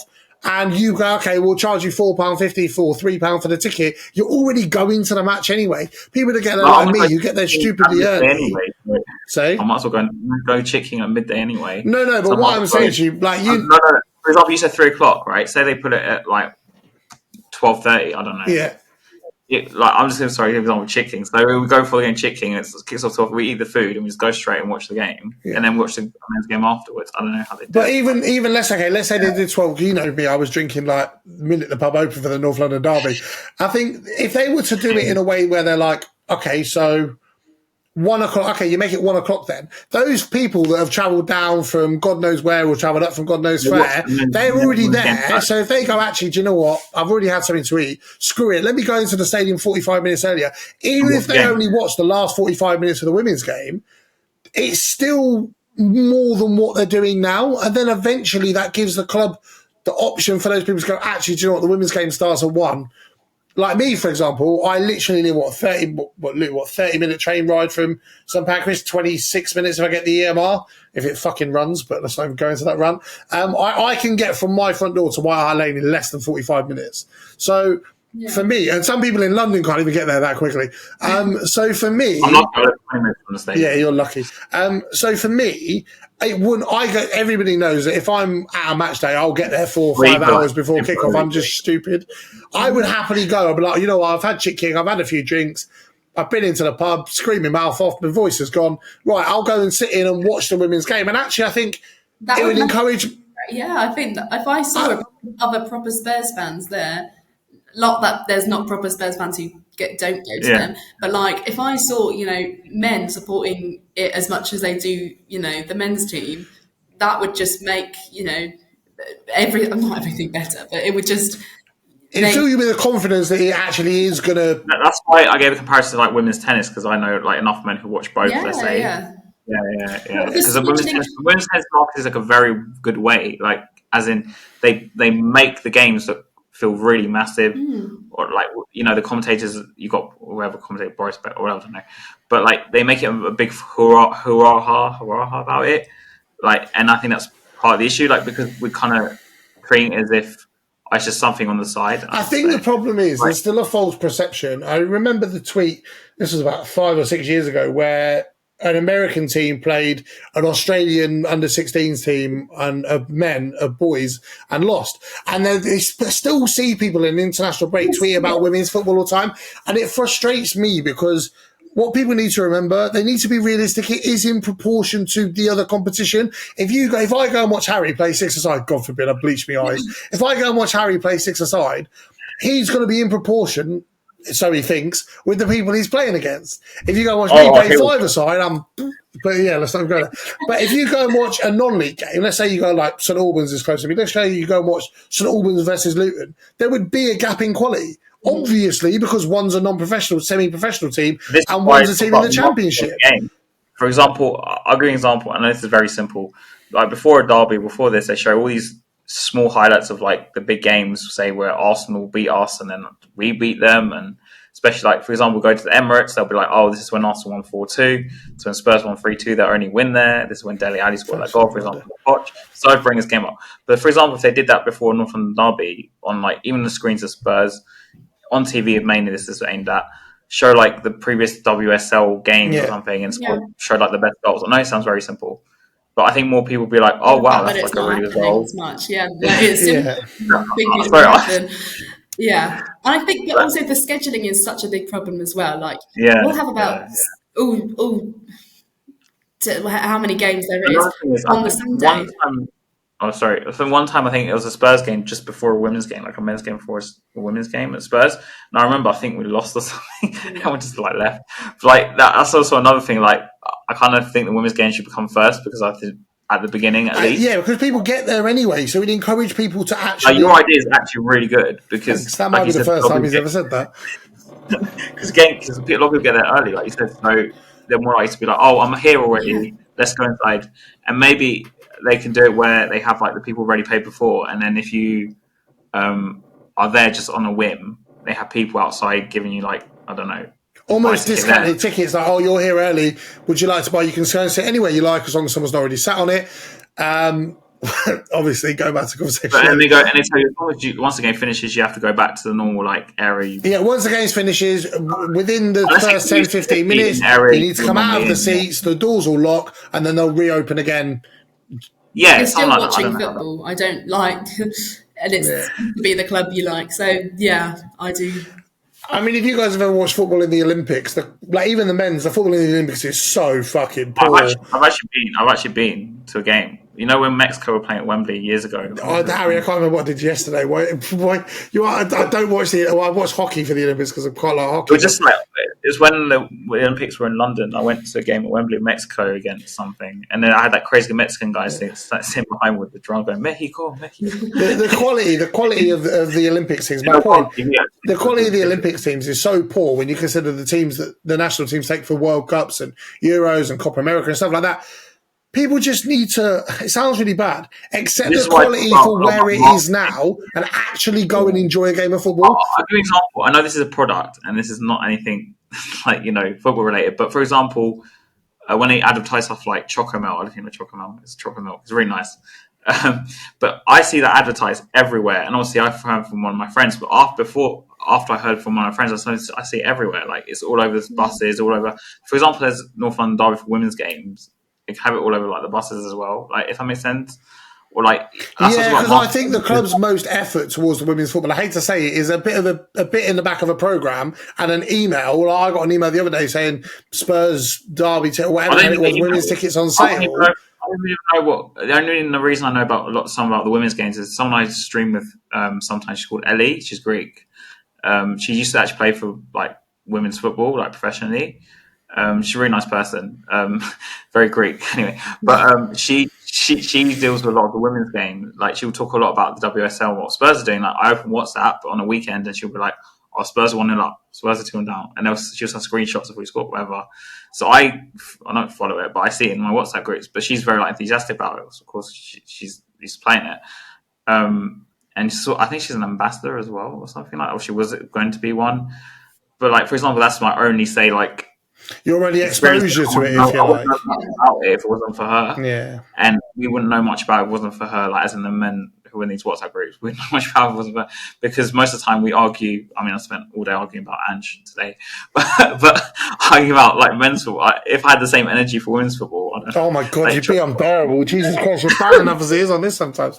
I know I asked you for a rough time frame, and I'm going to put you on the spot now just before we wrap it up. If I said to you, Charlotte, the women's North London derby, how many years do you think it'll take to sell out the stadium? I think it would be because we were 30,000, not even 30,000 people last month. Yeah, I think it's going to take 15, maybe 10, 15 years. I think is like because if Spurs haven't been in again WSL, well, no, that's when they joined 2018. I think getting them into the Spurs Stadium is great. You know, I think they play about 3, and I think they play maybe Chelsea, Arsenal, City, or United. And they don't play all their games there, David. It's only some of them. So yeah, exactly. So they need to like play there, but maybe that's just me being realistic. No, you're right. They should be playing. I think I agree with that, actually, especially with the model that I said about the women's game being before the men's game. And if you get there early, have an opportunity to go in a cheap ticket. You know, you're saying what 3-4 years ago you were paying £1 for a women's game. I'm sorry, but you can't tell me the amount of people that were already paying to go to a game. You pay what, £4, £5 for a programme. I pay God knows how much in Chicken King, God knows how much in Bricklayers or Coach Ross's or whatever. I'd happily pay £1. I'm already there. I've already done what I need to do. I'm just sat here bored. I got last time when me and Harry, when we went to the what game was it we went to? I was interviewed by the Korean fans. Yeah, where AZ Alkmaar. And we were sat there eating chicken. My normal spot is where I sit every time with a view of the stadium right in front of me. And these Korean fans came over and I did like a 15-20 minute interview with them about the new Korean players joining and stuff like that. Like that time, I'd happily go and watch. If you're saying £2, £3, £4 to go and watch the women's game beforehand, I'd happily go and do it because I'm already there. It's already convenient. One thing they say is like when the stadium gets behind them, when the fans get behind them, that's when they play better. The atmosphere was awful on the North London derby. I'll say that now. That's 2 out of 2 this season. They've been awful, to be fair. So, and hopefully it will be better coming January. But like Charlotte, you're not the only person who feels that way because, like Ellie, I mentioned, she always moans about like they don't really treat the women's Spurs the same ways as men's Spurs and sort of thing. Like in terms of like you guys don't play every game there, which is I think is a big thing. And I think money is always a thing that comes into play. I know everyone says, well, they need to get the fans in, and I do agree. I think you need to get the fans in, you need to get the support behind, because otherwise, I know we have the money for it, but I think. Like they're not. If they're not. But then Jordan Levy would be like loving to get extra money. That's what I don't understand. Yeah. Our idea is like really good. It's like getting more fans in the stadium. Email them. You're not even. Listen, Daniel Levy, this is now patented, and I want you to clear all my university debt.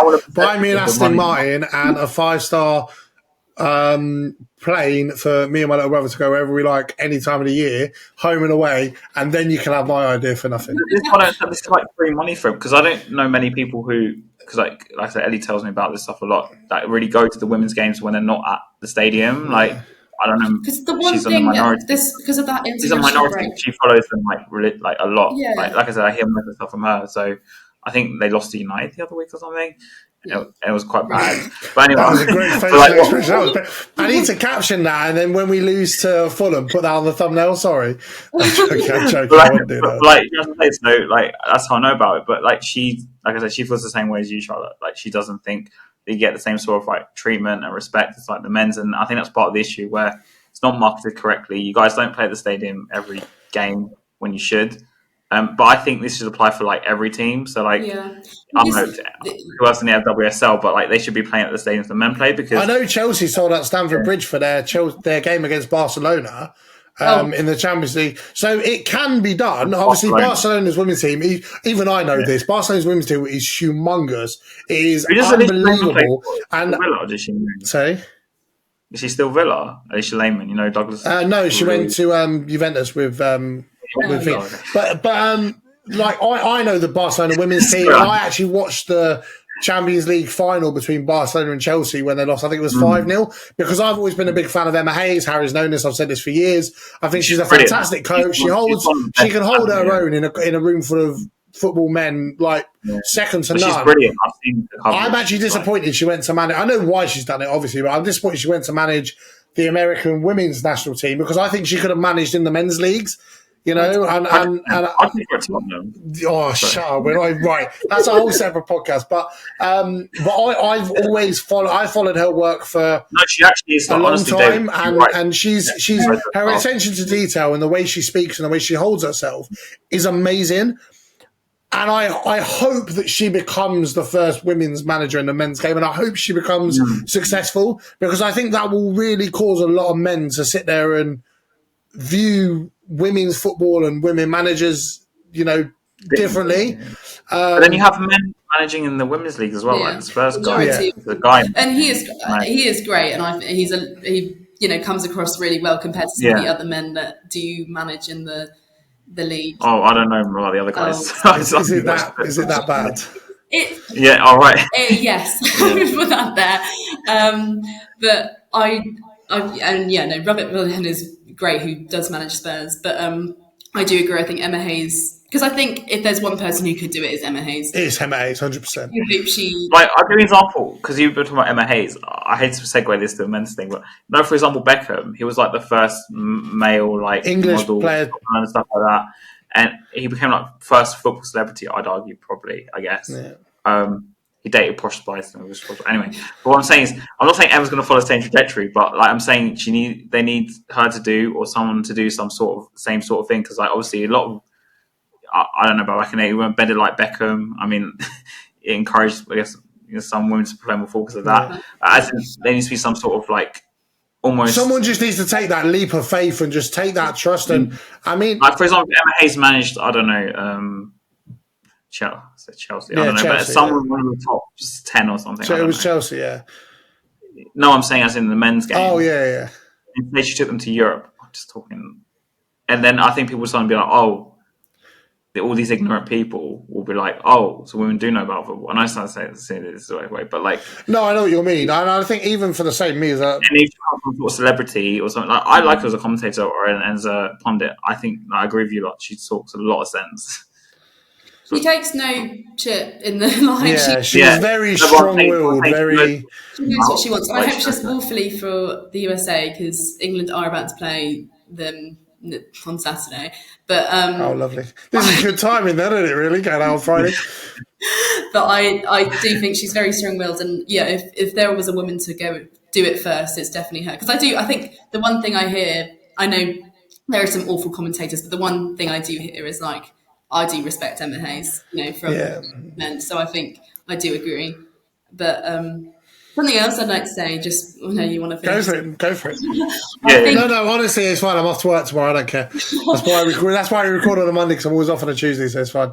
Go for it. One thing I remember from when we won the North London Derby last year, the first time Spurs ever did it in the women's game, was Ange actually saying, go out, go and watch the game. There's no oh yeah, I remember that. The girls, and they won. And it's stuff like that where I think you get behind. Well, I respected him a bit earlier on, but I think then actually, it wasn't a sellout crowd. It wasn't a big crowd, but people actually did. Okay, I'll go and watch it. I'll bring my daughters to. I'll bring my sons. And again, that's what I saw last weekend when I actually saw families there, and it was nice seeing the support that. Some of the support that got behind the girls. I think that's just the number one thing, and it is a family club, 100%. But I think kind of ties into the stuff earlier we'll talk about as well, because I think if those sorts of reputation for that sort of thing was set out in regards to women, and I think as a byproduct, you could move more to the other stuff as well. Yeah, the two can definitely play hand in hand with each other. And as they're trying to grow the women's game, and as they're trying to grow awareness for it, then they can also grow awareness for, actually, we want you to come to the women's game, not because we're forcing you to, but because you support Tottenham Hotspur, which means, I was in Southampton last year visiting my little brother, and he was at school on the day after I'd gone down to surprise him.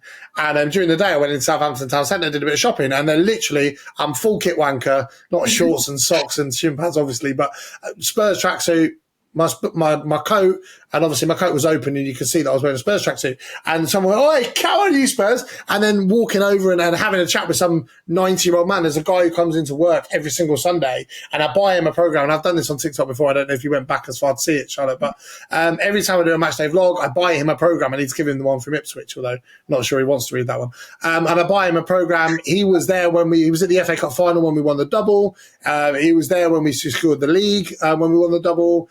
He was there for the UEFA Cup final against Anderlecht. Like, he's seen it all. And I can't even remember his name, to be fair, but we literally talk, and he came in early. He was like, "Hey, good win at the weekend." And I feel like the fact that I can talk to a random stranger whose name I don't even know about a club that I love shows me that it can be done if enough people want it to be done. And like Harry said, if the club expose it in the right way, if the club markets it in the right way, if men as a whole, not even just men necessarily, but I think there are some women that fall into the category as well. But if people as a whole go into it going, the level is what it is currently, let me take it for what it is and let me just go and enjoy a game of football for the club I love, I think that will really open the doors for long-term growth, long-term support. And then hopefully we'll get to a point where you can sit there and say, actually, we've got 4 North London derbies this season that we're going to watch and look forward to and sing Sol Campbell chants for, rather than 2. Do you know what I mean? And I think that's a really nice way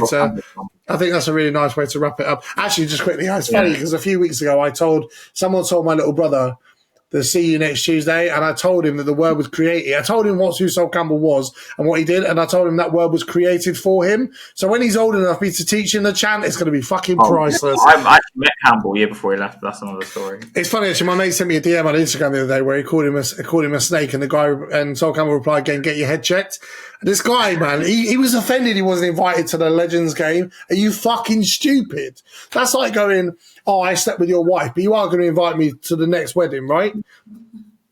Get a grip. Anyway, what a weird way to end the podcast. Charlotte, thank you so much. Thank you so much for having me. No, it's been an absolute pleasure. You've held your own brilliantly, and it's been so lovely to talk about topics that we wouldn't normally cover. I mean, the last episode that was almost this long was me and Harry doing Guess Who, and I don't know if you saw the TikTok. Every international break, we do Guess Who. We ask each other yes or no questions, try and work out what former or current Spurs player we're thinking of. And the last one we did went down to the final round and I fucking lost. And it was like 2 hours long. So this is probably our second longest podcast this year. So it's been an absolute pleasure. And I'm sure I speak for myself and Harry when I say it'd be an absolute pleasure to have you on again. It's been lovely. And you know what? It's been so nice as well, because me and Harry always talk about getting guests on, and I'm just so busy with work all the time and it's so last minute and whatever. But it was nice that I kind of went with my gut feeling of this interaction is really nice. You're really well spoken, came across really well. Fuck it. Let me just send a message. What's the worst that's going to happen? You're going to say, sorry, not my thing, but thank you for the message. Or you're going to ignore it, which, you know, but I'm really, really glad you came on, and it'll be lovely. And hopefully we can get women watching the podcast as well. So we've got somebody else to take the piss out of Harry's shit opinions. Thank you guys so much for watching this week. Make sure ignore him, he's a twat. Make sure you like, make sure you subscribe. Give us a 5-star review if you're on Spotify as well. Next week is the first episode that will be live in December, which means Harry's going to be forced to wear a Christmas hat. This lovely backdrop will look all sparkly and whatever, if I can be bothered to get the Christmas decks out from behind the wardrobe. And I'm going to force Harry to wear a Christmas hat. And we'll obviously build up to our Christmas episode, which is going to be so much fun, debating Christmas films, Christmas songs. I'm going to get Harry to sing a solo of All I Want for Christmas is Ange, because it's going to you're not. And then obviously the New Year episode as well, which me and Harry got some really, really exciting news to share with you guys about that. Something that I thought of a few weeks ago that we're going to plan for the New Year, which is going to be incredible. So we've got a lot of details to find out, but I'm really, really excited to talk about that. Like and subscribe. As always, and comment saying Harry's opinions are shit. Other than that, as always, we'll catch you next week. Come on, you Spurs.